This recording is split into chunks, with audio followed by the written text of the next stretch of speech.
Shout out, I'm outside right now at the Murumba pitch listening session, and I'm not alone. I'm here with the one and only La Vida Nota. How are you, my brother? Thank you very much for having me on your platform. Yes, sir. Yeah, how you doing? I'm doing well, my brother. And I saw yesterday you were on Piano Pulse.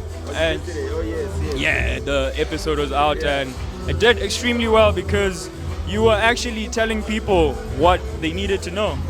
And right now we had a conversation of where was Fiso? I want to know, where was Fiso, bro? I also don't know. I was waiting for him. I came there for him and then I didn't find him. And I was like, alright, cool. You came there for him. Yeah, I came there for him. And I was like, oh, this guy's not here. I didn't know he was not going to be there. So, yeah. Yeah. Prior, they told you that everyone is going to be there. No, they didn't tell me. They just sent me a message at 1 a.m. before the 12. Said, yo, call time is 12 if you can make it. And then I woke up at 8 and then I was like, alright, cool. I'll be there in 4 hours. Yeah. That's cool. And I want to know, because me, I'm more hip-hop, and I know you also very much hip-hop. Yeah. And right now in hip-hop, there's different conversations. There's a disconnect. There's people not wanting to freestyle. Yeah. How do you feel about an OG who has been in the game for 24 years saying that hip-hop is starting to deteriorate? Yeah, man, it's sad because, we put blood, sweat, and tears into building the platform that hip-hop was supposed to be, or that it gave to the youth of South Africa. It made our dreams valid. It made us part of a global community where we could be part of a monoculture that spread around the world, right? But has its own iterations in each different region.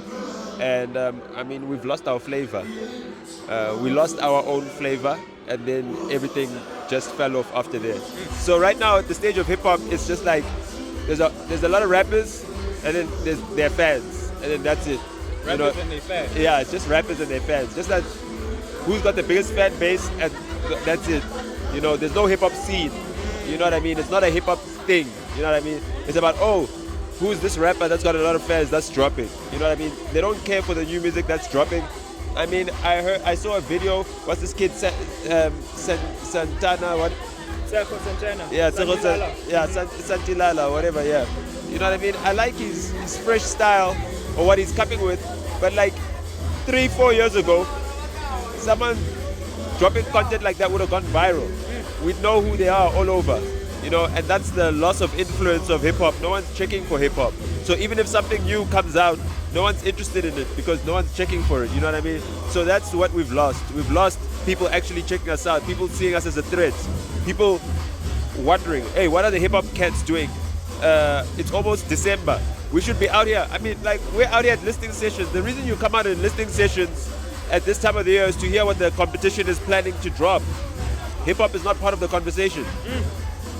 It's summertime, therefore hip hop goes to sleep. You know what I mean? When I was still running shit, dog, there was never a summer off. You understand what I'm saying? From 2015 to 2020, dog. You know what I mean? A 5-year run. You know what I mean? From 2015 to 2020. 2020, 5-year run. Every year there was a number one hit.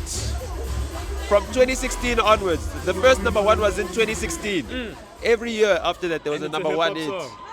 You know what I mean? That's what we were doing. So we did that, and right now, hip hop is like, I feel like hip hop is disrespectful. Because, a lot of niggas watched everything we did. You know what I mean? They saw all the moves. We brought the Rick Rosses to the hood. We brought the Wale's to the hood. We brought the Rich Homie Kwans to the hood and honored them before they departed. You know what I mean? We brought the best of what the international scene had to offer to the hood ourselves. Not because of a big brand or because it's a collaboration or it's because we did it ourselves with money we made from the hood. Just to show niggas in the hood that we can do this shit. You know what I mean? Mosquito came, gave us all studio equipment, dog. Niggas put it to waste. And niggas in the hood put it to good use. You know what I mean? And the hood needs to stand up.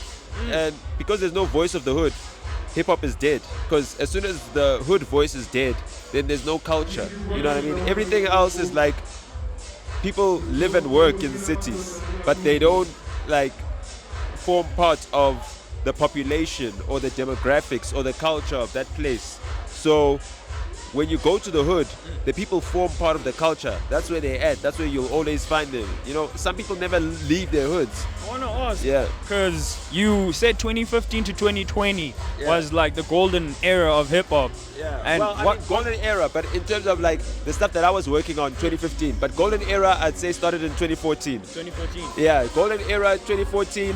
That year, Congratulate dropped, Doc Shebeleza dropped, then Karakara came and killed him. You understand what I'm saying? He had two big hits, and then a stone killed both the birds. That same year we dropped Do Like I Do, 2014. Yes. Ricky Rick at the end of the year dropped Boss Zonke. Yes. You know, Stogie T tripped out, but we don't care about him because he's never had hit before.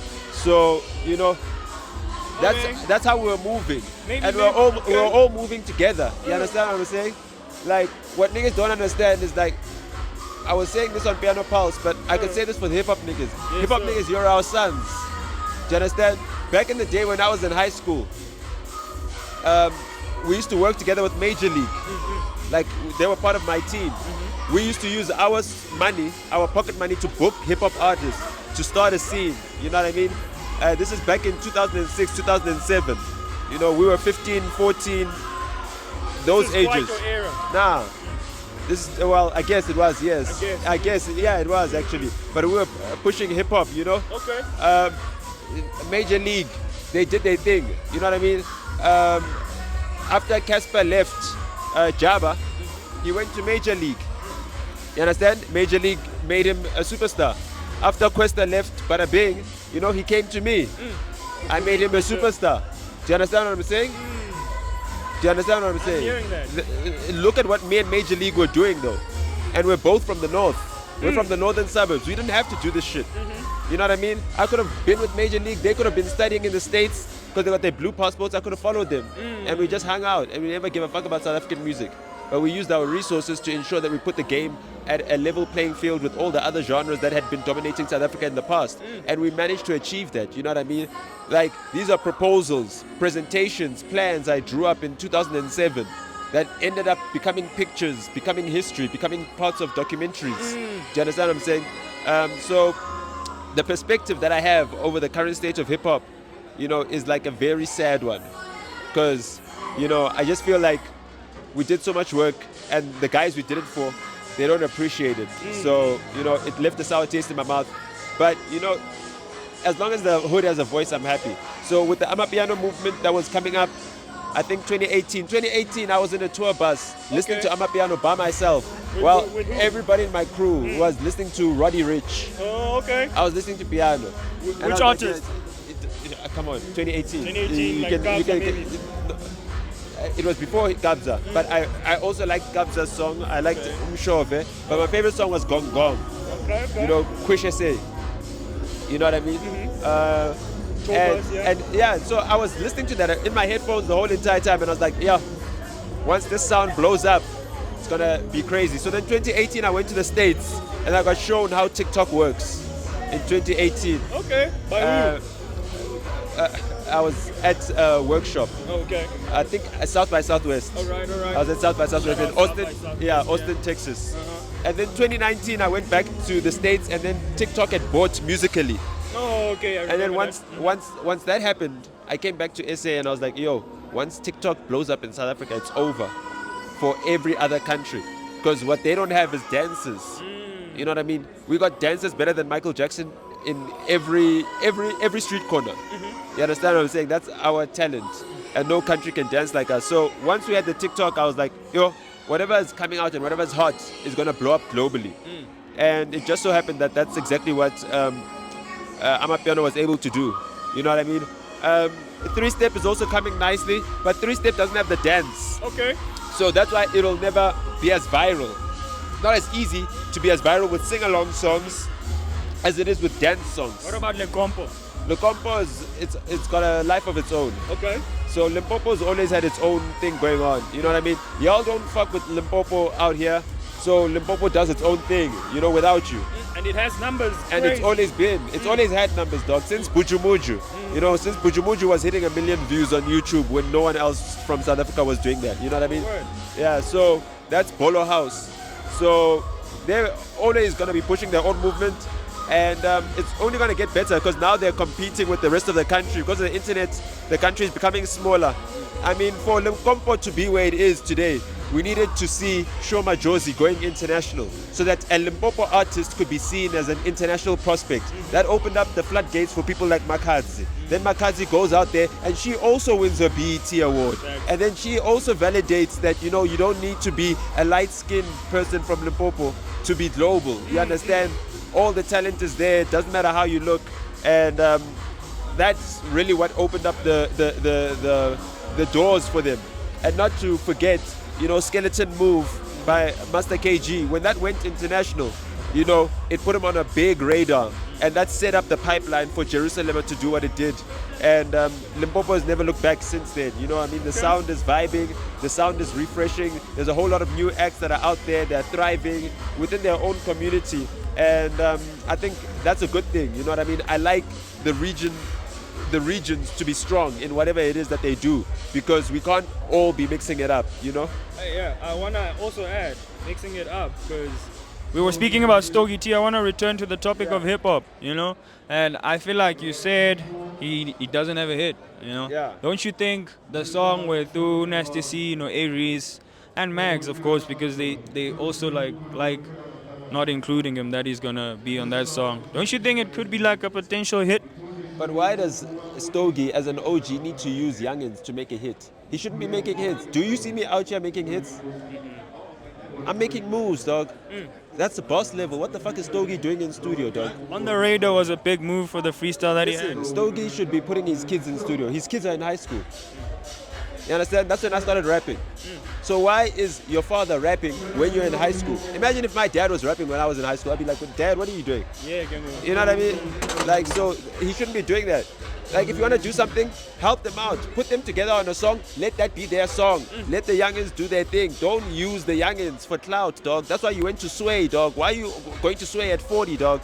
You understand what I'm saying? Because you wanted to use it for clout. Because other niggas got there on merit. You went there for clout. Because other niggas had been there. You weren't even you didn't even go there on your own. You weren't even the first one there. You were the last one. Namanchila. You understand what I'm saying? So, you know, I don't fucks with that. I feel like OGs should OG, bro.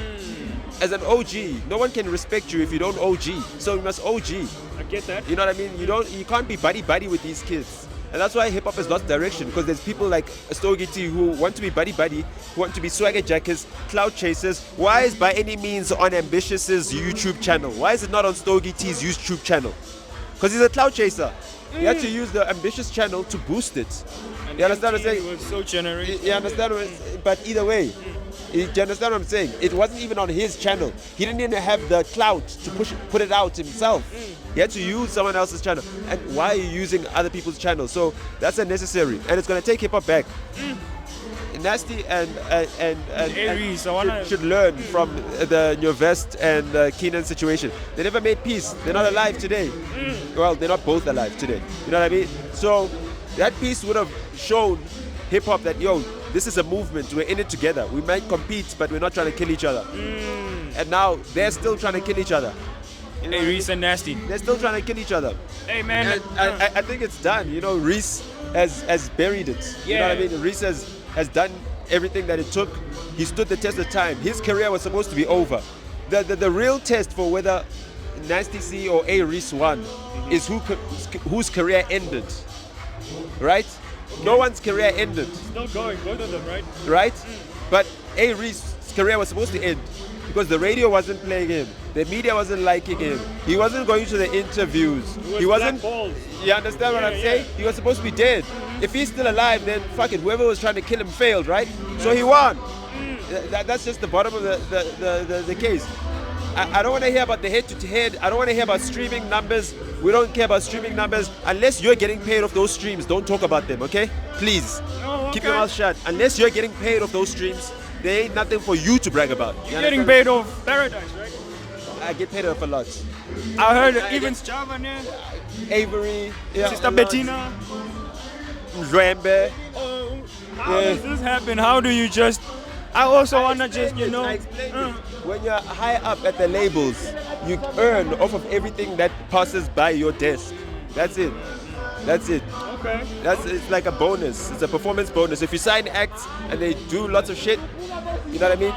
That's it. So, You've always had the eye of seeing who's going to be up next. Maybe. well, no, I've got the eye of seeing who's generational, who's worth being invested in. Yeah.